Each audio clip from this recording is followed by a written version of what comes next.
Hello friends, कैसे हैं आप सब। आई होप कि अच्छे होंगे। अगर आप बिहार से हैं तो आप लोगों को पता होगा कि बिहार में वैकेंसी लगातार आ रहा है और अभी इलेक्शन का समय है तो वैकेंसी अभी आएगा ही।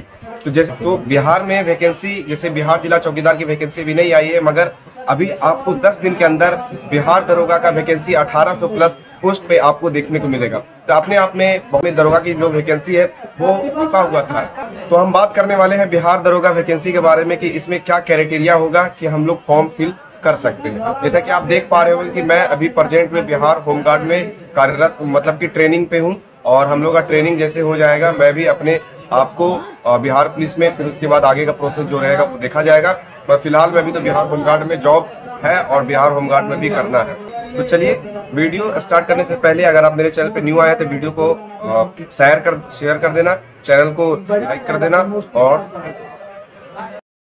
हम बात करने वाले हैं बिहार दरोगा न्यू वैकेंसी के बारे में, आठ टॉपिक पे, जो क्या है। तो आपको पता चलेगा कि इससे हम फॉर्म भर सकते हैं, उसके लिए एलिजिबल है कि नहीं है, ठीक ना। तो चलिए हम स्टार्ट करते हैं। तो पहला टॉपिक ये है कि बिहार वैकेंसी जो निकला हुआ बिहार दरोगा का, उसमें क्वालिफिकेशन क्या रहने वाला है, ये पहला टॉपिक है। दूसरा टॉपिक ये है कि बीए जिसका बीए चल रहा है प्रेजेंट में, वो क्या फॉर्म भर सकते हैं। तीसरा टॉपिक ये है कि एज क्या है, बिहार दरोगा का फॉर्म भरने का एज क्या है। चौथा टॉपिक ये है कि हाइट को लेकर बहुत बड़ा प्रॉब्लम होता है बिहार दरोगा में कि हाइट क्या रहेगा, और हाइट पे मैं डिस्कस अच्छे तरीके से कर दूंगा। ओके। पांचवा टॉपिक है कि इसमें कितना एग्जाम होता है, मतलब प्रीलिम्स होता है, मेंस होता है, कि और भी कुछ होता है। तो इन पांचवे टॉपिक पे मैं बात करूंगा। टॉपिक ये है कि फिजिकल जो होगा वो कैसे होगा, फिजिकल क्या रहता है, उस पर मैं बात करूंगा। ओके। सातवां टॉपिक यह है कि परीक्षा कितने घंटे का होता है और कैसा होता है। तो ये टॉपिक है, मैं आपको इस टॉपिक पे बात करके बताऊंगा कि आगे क्या प्रोसेस रहने वाला है और कैसे फॉर्म फिल करना और कैसे इसमें अपने आप को सुनिश्चित करना है। मैं आपको एक बात बताऊंगा, पिछले साल की जो वैकेंसी आई थी, मतलब समझ जाइए, उसका नोटिफिकेशन है, उसी के आधार पर मैं आपको समझा दूंगा। ओके, तो आप लोग परेशान मत होना।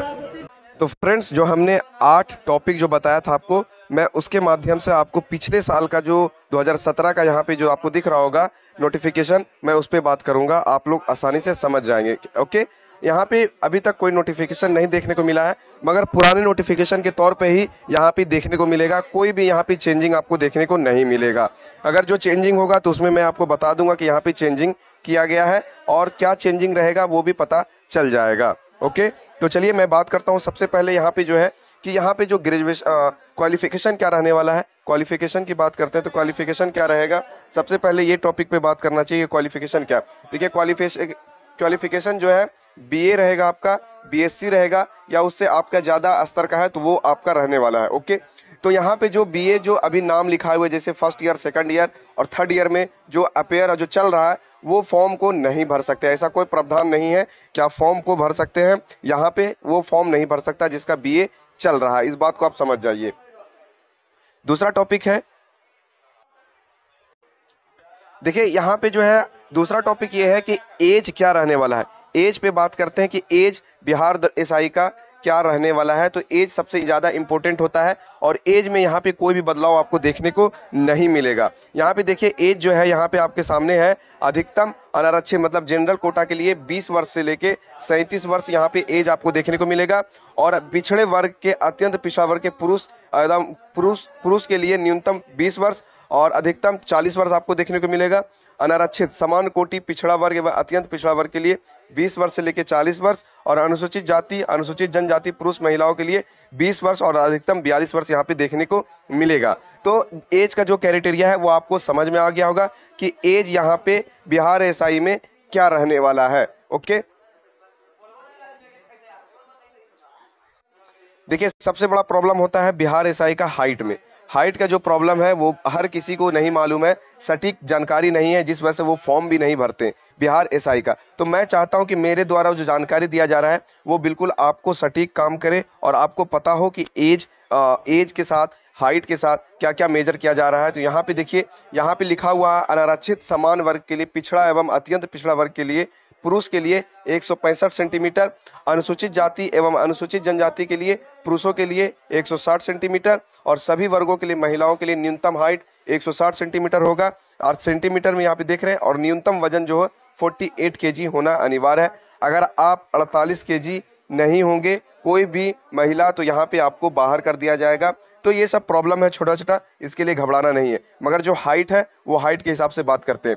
उसके बाद यहाँ पे आपको मैं एक और प्रॉब्लम यहाँ पे है कि एग्ज़ाम क्या होता है, इसमें एग्ज़ाम कितना होता है। देखिए यहाँ पे साफ तौर पर लिखा है, बिहार पुलिस अवर सेवा आयोग द्वारा सभी अभ्यर्थियों के लिए लिखित परीक्षा आयोजित की जाएगी। लिखित परीक्षा में 2 चरण में होगा, प्रारंभिक एवं मुख्य परीक्षा। लिखित परीक्षा के सभी पत्र मतलब कि ऑब्जेक्टिव होंगे, उसी आधार पे होगा।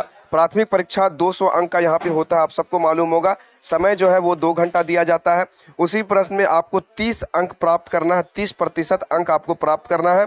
और यहाँ पे आप सफल माने जाएंगे, मतलब अगले चरण के लिए, मेंस के लिए। यहाँ पे यही कहा जा रहा है, देखिए। और ये है केवल लिखित परीक्षा, जो प्रारंभिक परीक्षा है वो क्वालिफाई नेचर का होगा। आपका ये जो है ये आपका मेरिट लिस्ट में कोई भी काम नहीं करेगा। मगर यहाँ पे जो बात करते हैं मुख्य परीक्षा, जो कि लिखा हुआ है, मुख्य परीक्षा जो होता है मेंस भी 200 पेपर का होगा और यहाँ पे 2 घंटा का होगा। आपको तो प्रश्न होंगे, यहाँ पे आपको 30% अंक आपको प्राप्त करना है, तो ही आप फिजिकल के लिए एलिजिबल माने जाएंगे। आप समझ पा रहे हैं इस बात को। तो ये जो कन्फ्यूज़न होता है एग्ज़ाम को लेके बहुत सारे लोगों को, ये नहीं होना चाहिए। और यहाँ पे जो गलत उत्तर है वो 0.2 अंक काटा जाता है, मतलब कि 10 अगर आप गलत करते हैं तो आपका 0.2 अंक कट जाएगा। ठीक है, तो इस चीज़ के लिए परेशान मत होइए।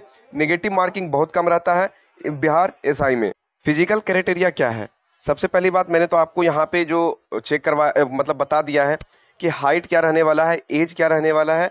और यहाँ पे आप लोगों का अब जो सीना का सिर्फ पुरुषों के लिए जो बताया गया है वो क्या रहने वाला। देखिए यहाँ पे अनारक्षित वर्गों के लिए बिना फुलाए 80 से 81 सेंटीमीटर और फुलाकर 86 सेंटीमीटर होना चाहिए। फुलाने के बाद सीना में कम से कम 5 सेंटीमीटर का अंतर होना अनिवार्य है। अगर नहीं होगा तो आप इसके लिए एलिजिबल नहीं माने जाएंगे। आपको फिर मेंस का एग्ज़ाम देकर भी आप अगर फिजिकल क्लियर नहीं करते हैं तो आप बाहर हो सकते हैं। और अनारक्षित जाति अनुसूचित जनजाति के लिए 79 सेंटीमीटर और 84 सेंटीमीटर फुलाकर 5 सेंटीमीटर का आपको अंतर होना अनिवार्य है। ओके, यहाँ पे शारीरिक दक्षता की बात करते हैं बिहार एसआई में। तो यहाँ पे बिहार एसआई का जो आपको दिख रहा है, बिहार एसआई का पुरुष के लिए यहाँ पे दिख रहा है क्या है कि यहाँ पे जो आपको 1 मील का दौड़ के लिए समय सीमा जो है 6 मिनट दिया गया है। और यहाँ पे आप अगर अभ्यर्थी असफल घोषित, अगर समय पे आप नहीं पहुँचेंगे तो आप असफल हो जाएंगे। महिलाओं के लिए 1 किलोमीटर की दौड़ के लिए यहाँ पे 6 मिनट दिया गया है। अगर आप इसमें नहीं पहुँचते तो आप डिस्क्वालीफाई माने जाएंगे। ऊंची कूद पुरुषों के लिए यहाँ 4 फीट है और महिलाओं के लिए 3 फीट रखा गया है। सिर्फ क्वालिफाई नेचर से होता है ये सब। मगर रनिंग आप अगर फेल कर जाते हैं तो आपको आगे का प्रोसेस नहीं करने दिया जाएगा। बिहार एसआई का मैं बता रहा हूँ। ओके, लंबी कूद की बात करते हैं बिहार एसआई में। तो लंबी कूद की बात करते हैं, यहाँ पे लंबी कूद का क्या है। तो यहाँ पे लंबी कूद आपको दिख रहा होगा बिहार एसआई का, जो पुरुषों के लिए है वो 12 फुट है और महिलाओं के लिए है या 9 फुट। तो आप लोग इस चीज़ के लिए परेशान नहीं होना है। गोला फेंक की बात करते हैं तो 16 पाउंड का गोला होगा और महिलाओं के लिए 12 पाउंड का गोला होगा, जो 10 फीट फेंकना होगा और पुरुषों के लिए 16 फीट फेंकना होगा। तो आप लोगों को यहाँ पे इस चीज़ पे मैं पूरी तरह से कंफर्म बता दिया हूँ कि क्या आपका बिहार एसआई में क्राइटेरिया रहने वाला है। ओके, अगर आपको मेरे द्वारा जो बातें बताया गया वो अगर आप सही ढंग से समझ में आया होगा तो आप प्लीज़ मेरे चैनल को सब्सक्राइब जरूर कर लेना, क्योंकि आगे नोटिफिकेशन आपको मिलता रहेगा। तो अगर वीडियो अच्छा लगा हो तो चैनल को सब्सक्राइब जरूर करना। मिलते हैं नेक्स्ट वीडियो में, अभी के लिए इतना ही। जय हिंद।